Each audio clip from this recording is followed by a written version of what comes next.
The Last Drink of the UA Story of Spirits, Literal and Symbolic. Before we start tonight's tale, take the time to like this video and subscribe to my channel to never miss one of my new stories. Settle yourself comfortably. Let your breathing slow. Allow the tensions of the day to drift away like leaves on a gentle stream. Close your eyes if you wish, and let yourself be carried back through the past at the end of the holiday season. The snow had stopped falling an hour before Marcus pushed open the heavy oak door of the Anchor and Bell. Inside, the warmth hit him like a wall, not unpleasant, just sudden and enveloping. The pub sat on the corner of Threadneedle Street, one of those London establishments that had served spirits since 1789, according to the brass plaque near the entrance that most patrons never noticed.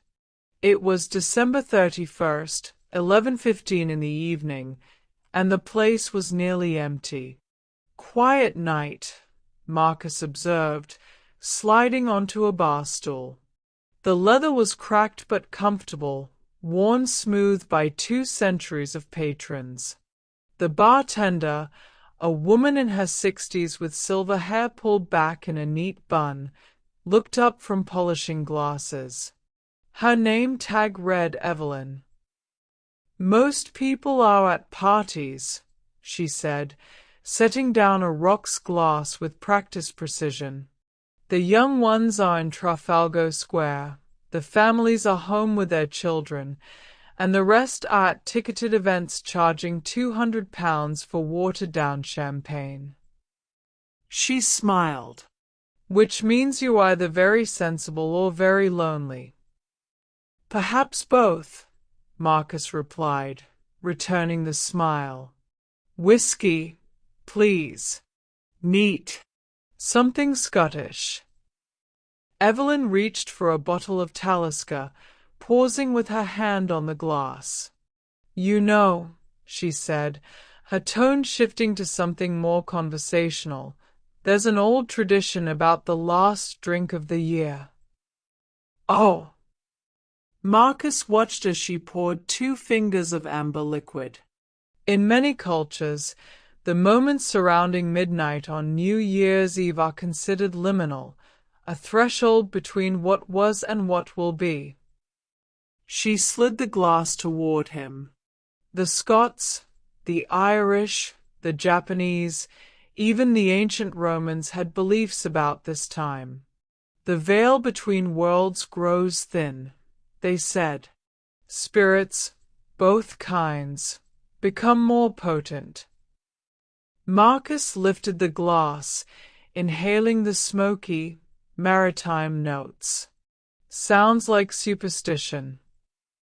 "Probably is," Evelyn agreed, resuming her glass polishing. "But superstitions often have roots in something. The Romans wouldn't begin any new endeavor during the intercalary period at the end of their year.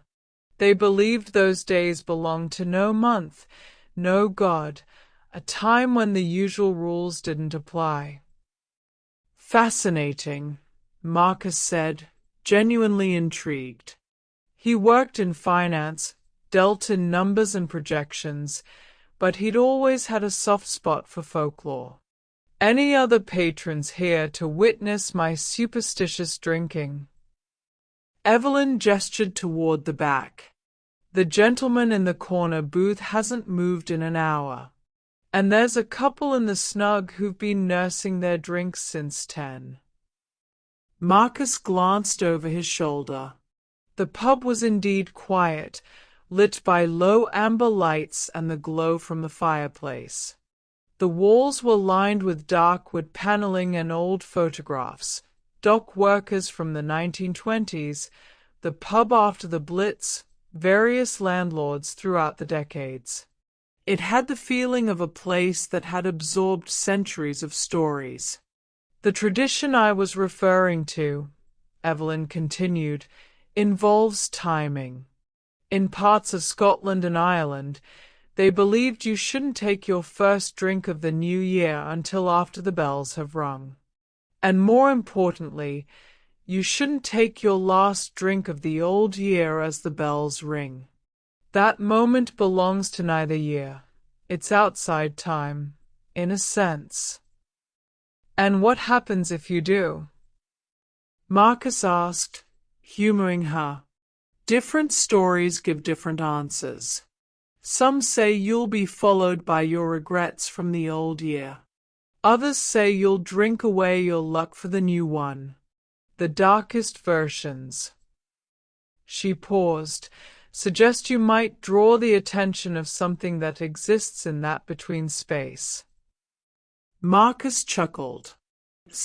I'll be sure to finish well before midnight, then. He took a sip. The whiskey was excellent, peaty with a hint of salt, like drinking the sea air of Skye. He felt the warmth spread through his chest. Evelyn moved to serve another customer who had wandered in, a young man with rain-dampened hair who ordered a pint of bitter and retreated to a table with a book. The pub settled into a comfortable quiet, punctuated only by the crackling of the fire and the occasional clink of glassware. Marcus found himself thinking about the past year. It had been difficult in ways he hadn't anticipated. His divorce had been finalized in March. His father passed in July. The promotion he'd been promised had gone to someone younger, hungrier.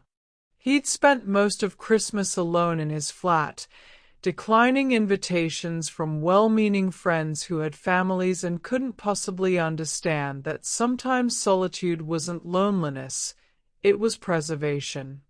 He checked his phone, 11:32 p.m. Time was moving strangely tonight, or perhaps he was just tired.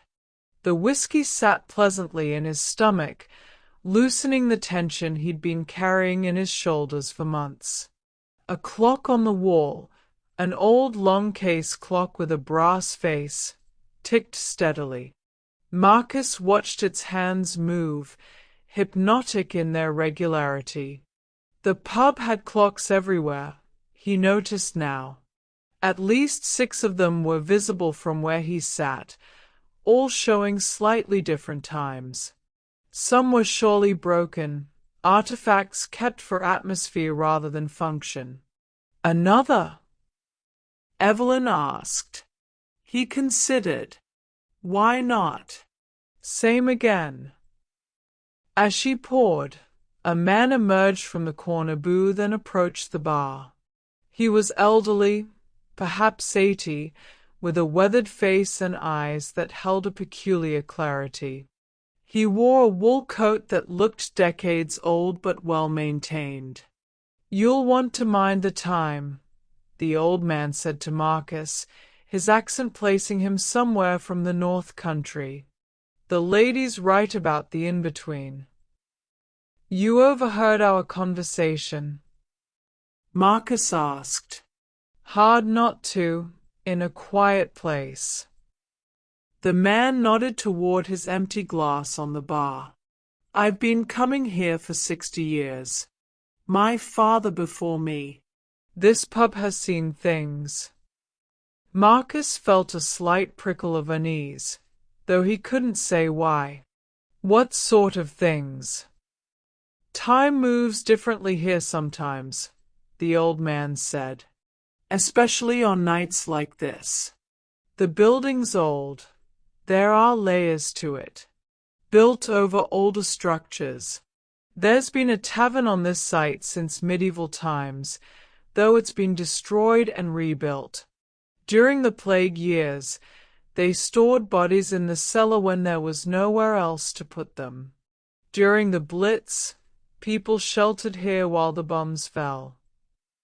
Evelyn set Marcus's fresh whiskey down with perhaps more force than necessary. "Harold, you're going to frighten the man." "Just telling him what's true," Harold replied mildly. "Places hold memories. Strong emotions, violent deaths, collective fear, they leave impressions. Physicists talk about time not being linear, about all moments existing simultaneously. Who's to say certain places don't thin the barrier between moments? Marcus found himself listening more carefully than he'd intended. You're saying this pub is haunted? I'm saying it's old, Harold corrected. And old places have their peculiarities. I'm saying midnight on New Year's Eve is already a strange time, psychologically speaking. We're all a bit unmoored, aren't we? Looking back, looking forward, trying to make sense of what the past year meant and what the next might bring. We're suspended between who we were and who we'll be. That's quite philosophical for a Thursday night, Marcus said, but without mockery. Harold smiled. I've had a lot of Thursday nights to think about it. But I'll tell you something specific. 20 years ago, maybe more, there was a gentleman, a businessman like yourself, I'd wager, who came in on New Year's Eve. He sat right where you're sitting. He was alone, like you. Troubled, like you. Marcus stiffened slightly. I'm not troubled. Everyone's troubled on New Year's Eve, Harold said gently. That's why we drink. Anyway, this gentleman stayed too late. Got caught up in conversation, lost track of time. Evelyn's predecessor, Old Tom, his name was, warned him about the tradition. But the man laughed it off. He kept drinking right through midnight. And then what happened? Marcus asked, despite himself. Harold's expression grew distant. Nothing dramatic. No ghosts appeared, no supernatural phenomena. But he left different than he came in. Kept looking over his shoulder. Said the night felt too long, that he'd lost time somehow. He came back the next week, looking for answers. Said he'd been experiencing strange moments, times when he'd turn around and swear someone was behind him, but no one was there. Sounds that seemed out of place. A feeling of being watched. Psychological, Marcus said. Suggestion and anxiety. Perhaps, Harold agreed. But he kept coming back here, trying to figure out what happened. Eventually stopped coming. Heard later he'd moved away, couldn't settle anywhere. Evelyn sighed. Harold tells that story to every lone patron on New Year's Eve. It's his party trick. Is it true? Marcus asked. Parts of it, she admitted. There was a man who drank through midnight and seemed disturbed afterward. But whether anything supernatural occurred or he was simply having a personal crisis, I couldn't say. Marcus checked his phone again. 11:41 p.m. He'd finish his drink and leave by 11:45. Plenty of time. The story had unsettled him more than he wanted to admit, though he recognized it as the power of suggestion. Ghost stories told in old pubs on significant nights had a way of working on the imagination. Harold nodded to both of them and returned to his booth, moving slowly but steadily. Is he here every New Year's Eve? Marcus asked. Every year for as long as I've worked here, Evelyn confirmed. He was a friend of the previous owner. Lost his wife a decade ago, no children.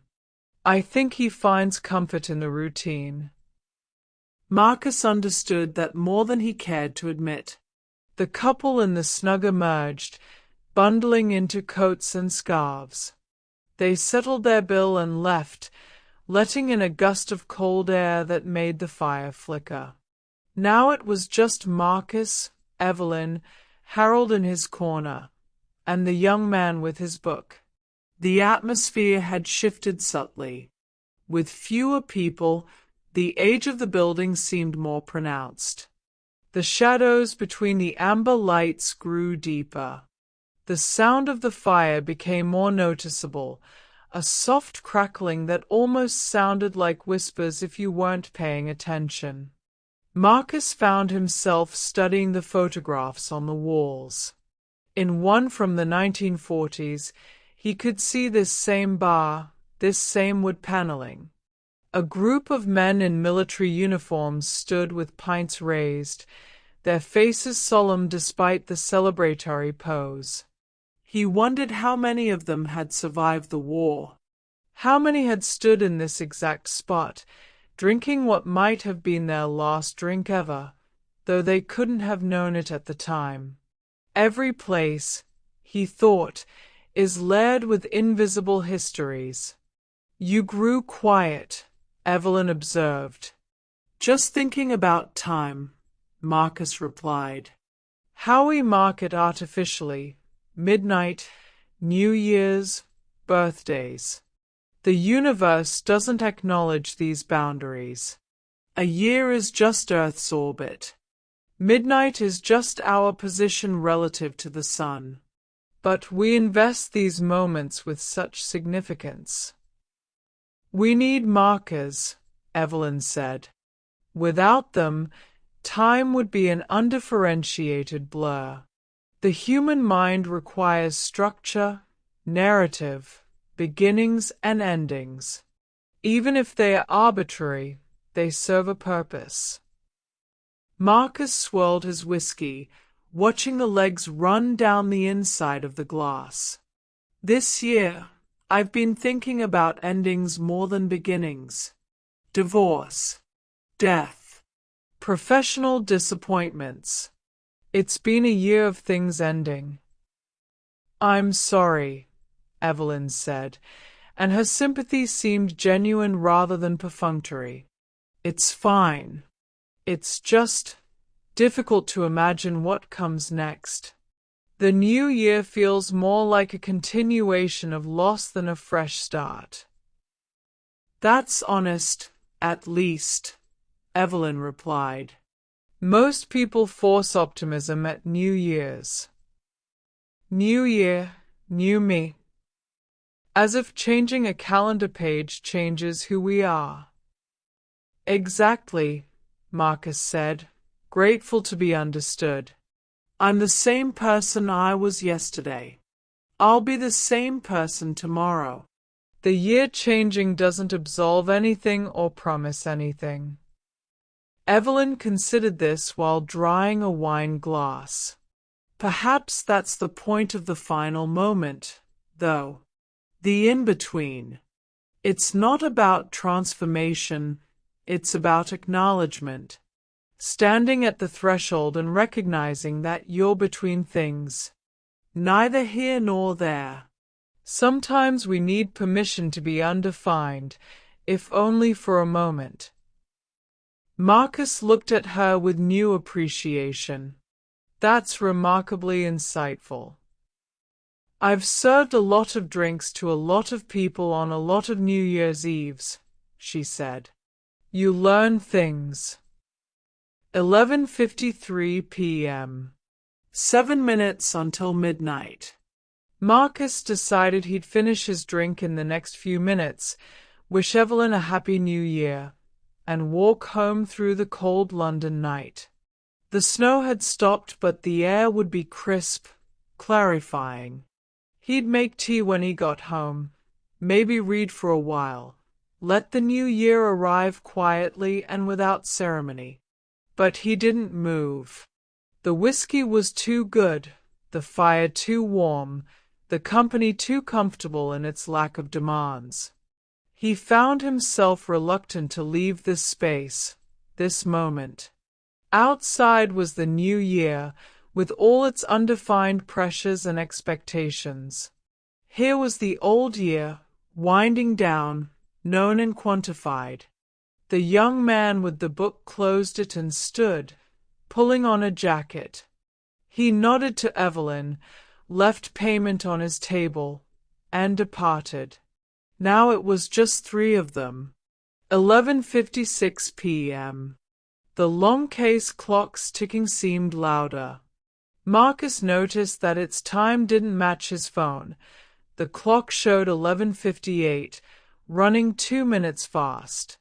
Or was his phone running slow? He'd never thought to question his phone's accuracy before. "You should finish that," Evelyn said gently, nodding at his glass. Marcus looked down. He'd been sipping absently, lost in thought. About a finger of whiskey remained. He could finish it in one swallow, but that seemed wasteful. This was good whiskey, deserving of appreciation. He took a slow sip instead. 11:57 p.m. on his phone. 11:59 p.m. on the long case clock. The tradition, Marcus found himself saying, about not drinking as the bells ring. How literally does one interpret that? The exact second of midnight? Or the minute containing midnight? Or the general period when people are celebrating? Evelyn's expression shifted and became more serious. "I'd err on the side of caution. But it's just superstition. You said so yourself." "I said it probably was," she corrected. "Probably. There's a difference." 11:58 p.m. on his phone. The clock on the wall showed midnight exactly, but its hands weren't moving. It had stopped. Another clock behind the bar showed 11:57. A third showed 12:03. Marcus felt a strange disorientation, not knowing which one to trust. Harold emerged from his booth again, moving toward the door. He paused by Marcus's stool. "Happy New Year," he said. "I'll be leaving before midnight, as I do every year. I've seen enough to respect the traditions, even if I don't fully understand them." "Happy New Year," Marcus replied. After Harold left, the pub felt significantly emptier. Just Marcus and Evelyn now, alone in this old building with its layered histories and stopped clocks. 11:59 p.m. on his phone. Marcus lifted his glass, meaning to drain it, to finish before the moment arrived. But his hand hesitated. Some contrary impulse, some stubborn resistance to being told what to do, even by superstition, made him pause. What did it matter? It was all foolishness anyway. Ghost stories and old wives' tales. The universe didn't care when he finished his drink. Time was indifferent to human ritual. And yet, he felt something. A peculiar quality to the moment, as if the air had thickened slightly, as if the space between seconds had expanded. The fire popped loudly, making him start. Shadows seemed to shift at the edge of his vision.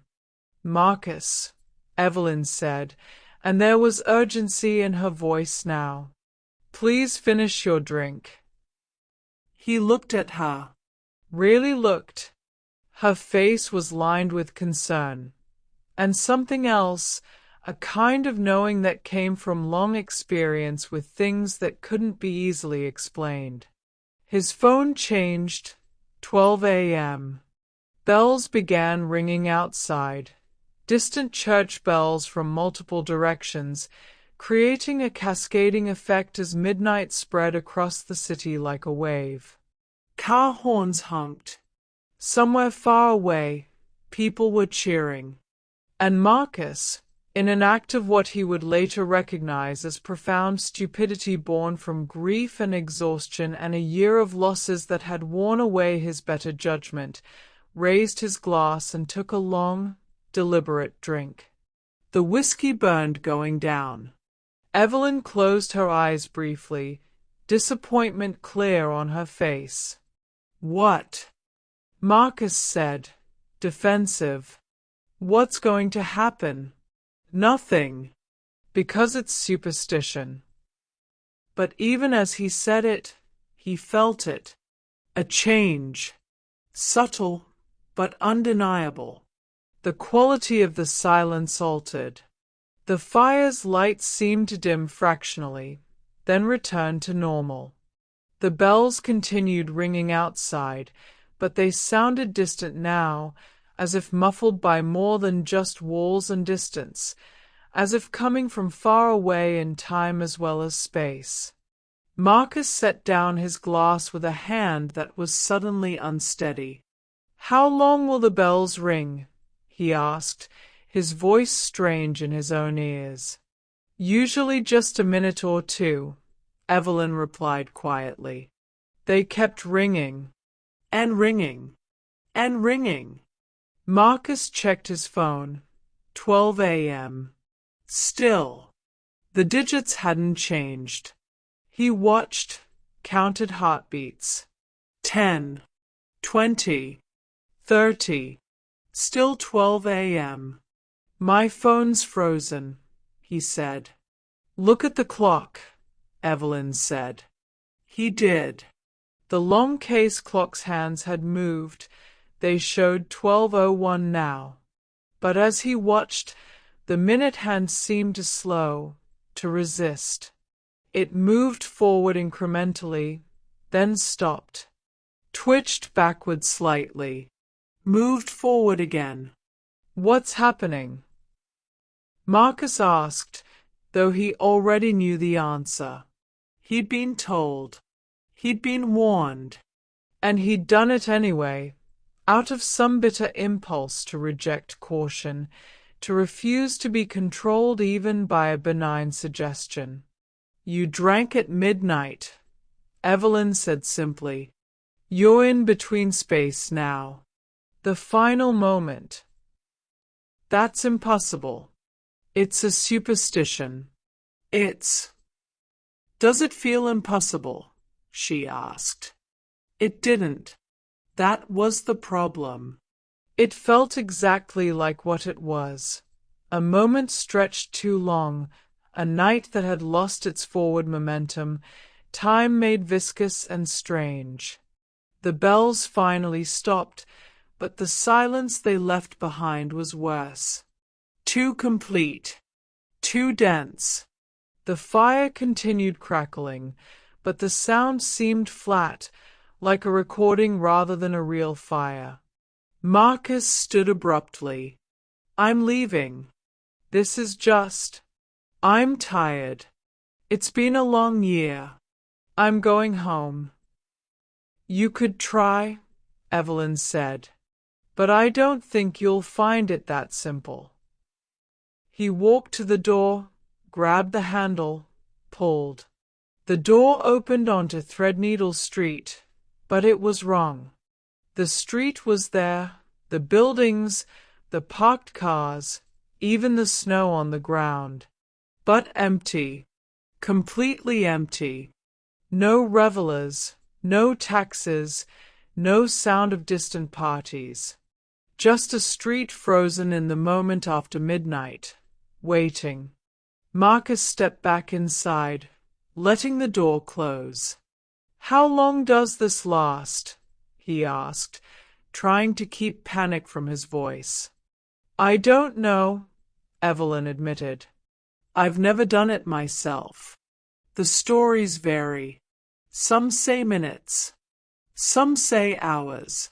One story I heard said until dawn, when the new day fully asserts itself."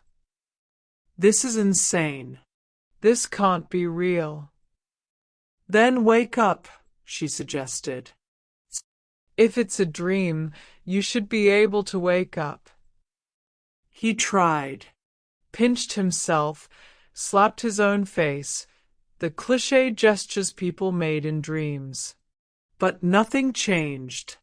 The pub remained exactly as it was, caught in a strange stasis that felt more real than dreaming ever felt.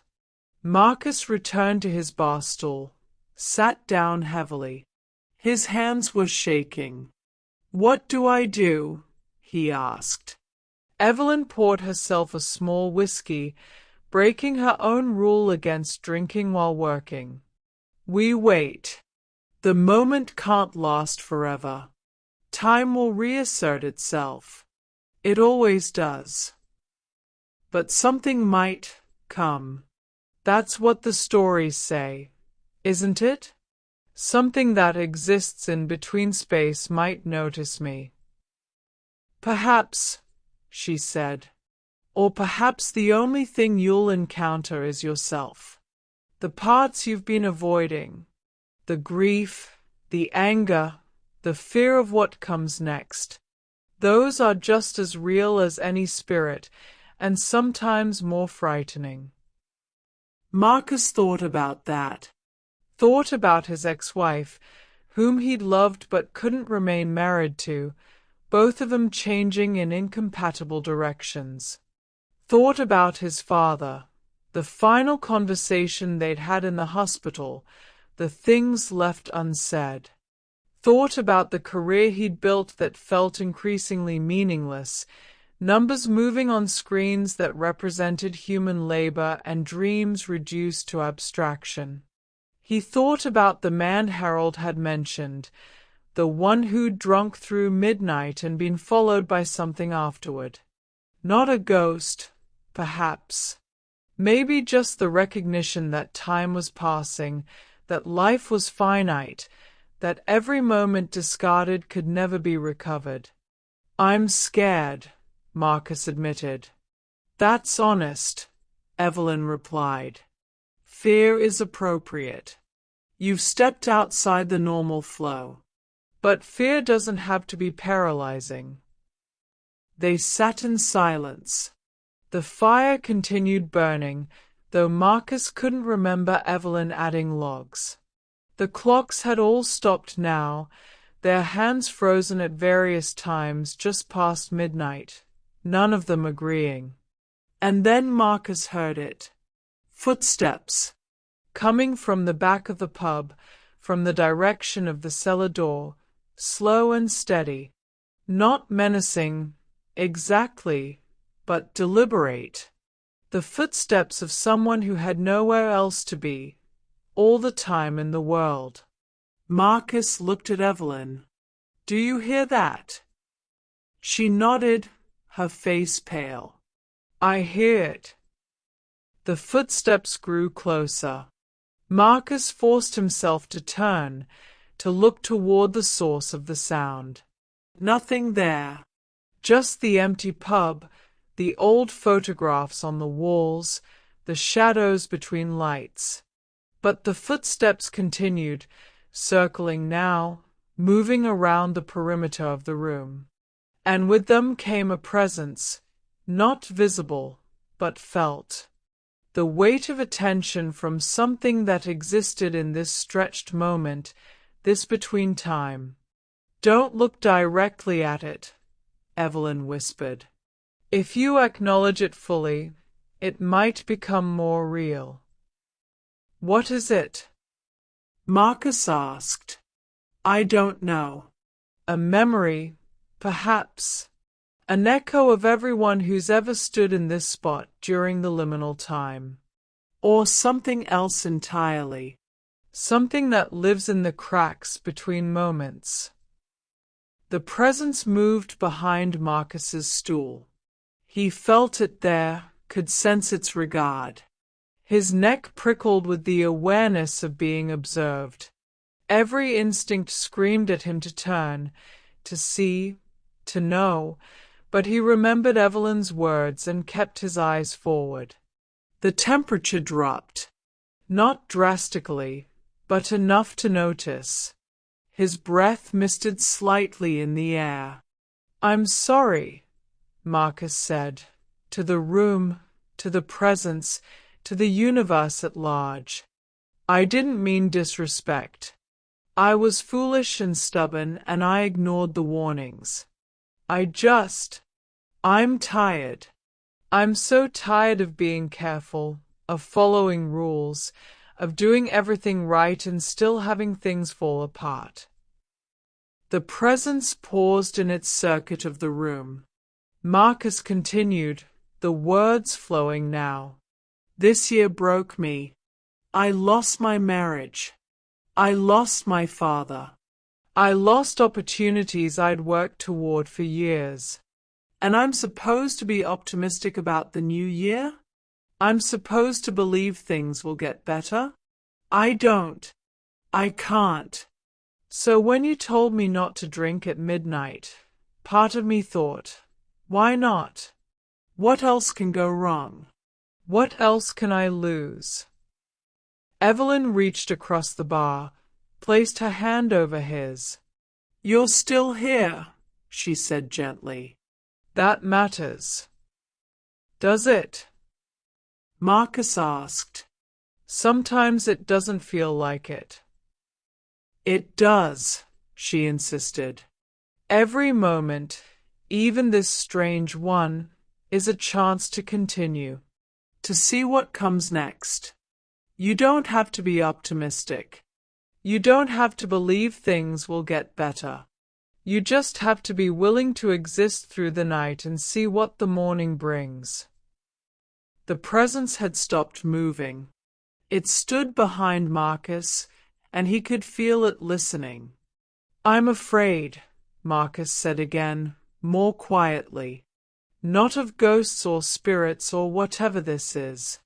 I'm afraid that I'll never feel whole again. That I'll spend the rest of my life like this, functional but hollow, going through motions without meaning. That's not a fear, Evelyn said. That's grief.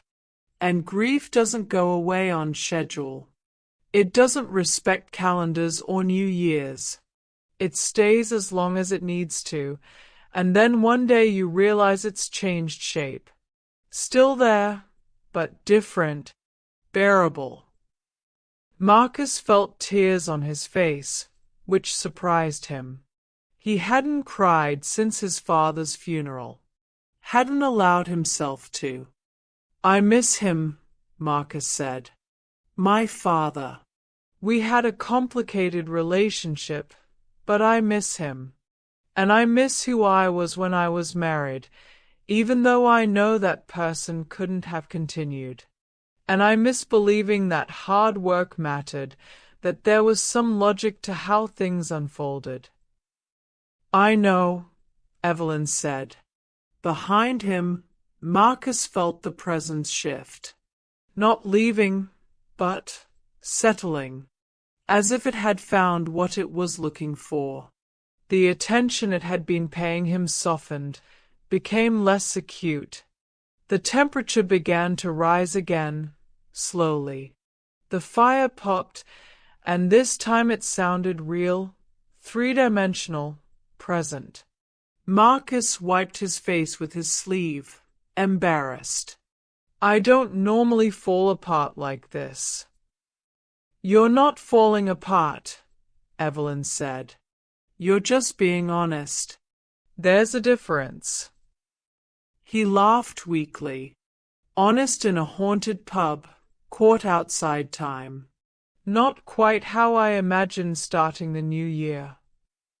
Few people get to stand in the between space and live to tell about it, Evelyn pointed out. That's something, at least. Marcus checked his phone. Still 12 a.m., but as he watched, the digits flickered. Changed to 12:01. Then 12:02. Time was moving again, reasserting itself. The long case clock's hands jerked forward, catching up with lost time. The presence behind him faded, not vanishing but withdrawing, returning to wherever it existed when it wasn't called forth by foolish men drinking at precisely the wrong moment. Is it over? Marcus asked. Almost, Evelyn said. But not quite. You let something in, or you let something out, Even I'm not sure which. It won't leave entirely. You'll feel it sometimes, when you least expect it. A presence at the corner of your vision. A sense of being observed. Time feels slightly off. For how long? She shrugged. Who can say? Maybe until you've finished processing what you started tonight. Maybe longer. These things have their own logic. Marcus stood carefully, testing his legs. They held. He reached for his wallet, pulled out cash for the drinks. Keep it, Evelyn said. Consider it payment for the story. I'll be telling people about you for years. The man who deliberately drank through midnight despite all warnings. Please don't make me Harold's cautionary tale. Too late, she said, but kindly. Marcus pulled on his coat, suddenly desperate to be outside, to see if the world had returned to normal.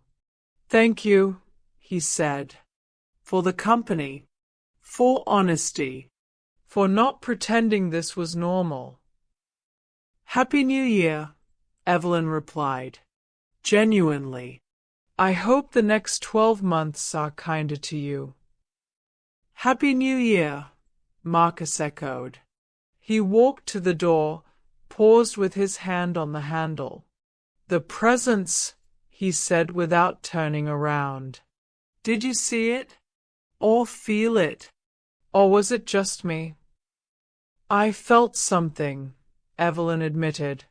But I think you felt it more strongly.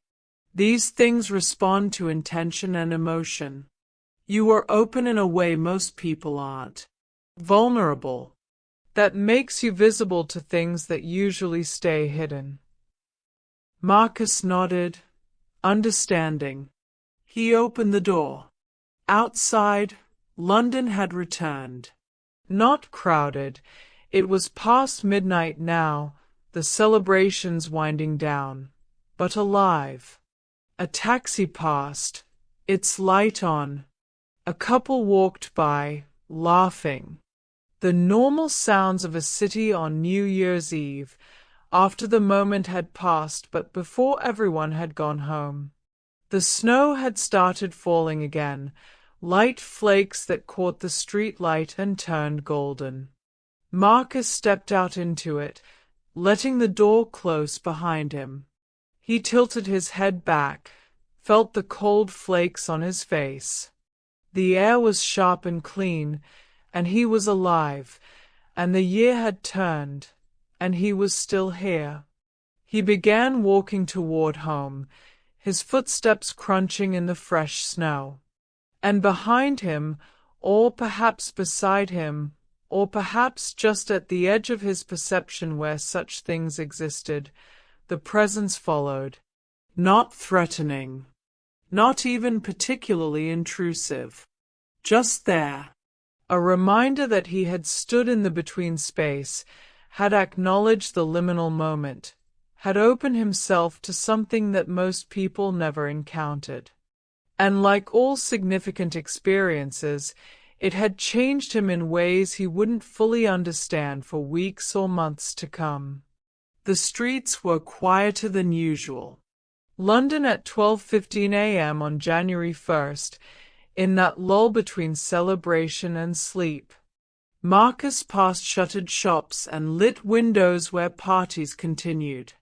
He passed a group of young people singing loudly, off-key, happy. He passed an old woman walking a small dog, both of them seemingly unfazed by the hour or the snow. The world continued, indifferent to his small drama in an old pub. But Marcus noticed details he might have missed before. The way the light from a window caught the snow was just so. The sound his breathing made in the cold air.